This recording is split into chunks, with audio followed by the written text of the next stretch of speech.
Romantic scenes, intimated scenes ఇలాంటివి screen మీద చూసే ఆడియన్స్ కి బాగానే ఉంటుంది కానీ చేసేటప్పుడు మాత్రం యాక్టర్లకి పెద్ద పరీక్షే. ఓ సినిమాలో జూనియర్ ఎన్టీఆర్ ఒక హీరోయిన్ తో లిప్ లాక్ సీన్ లో నటించాల్సి ఉంది. కానీ ఆ సీన్ చెప్పగానే ఎన్టీఆర్ డైరెక్టర్ పై కోప్పడి పారిపోయారట.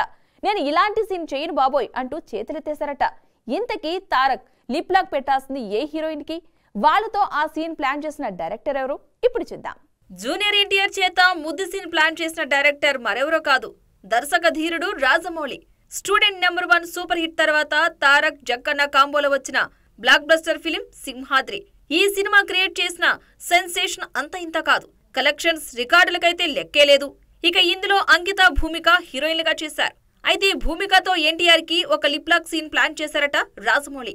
అయితే ఆ సీన్ నేను చేయను అంటూ ఎన్టీఆర్ షూట్ నుంచి పారిపోయాడట.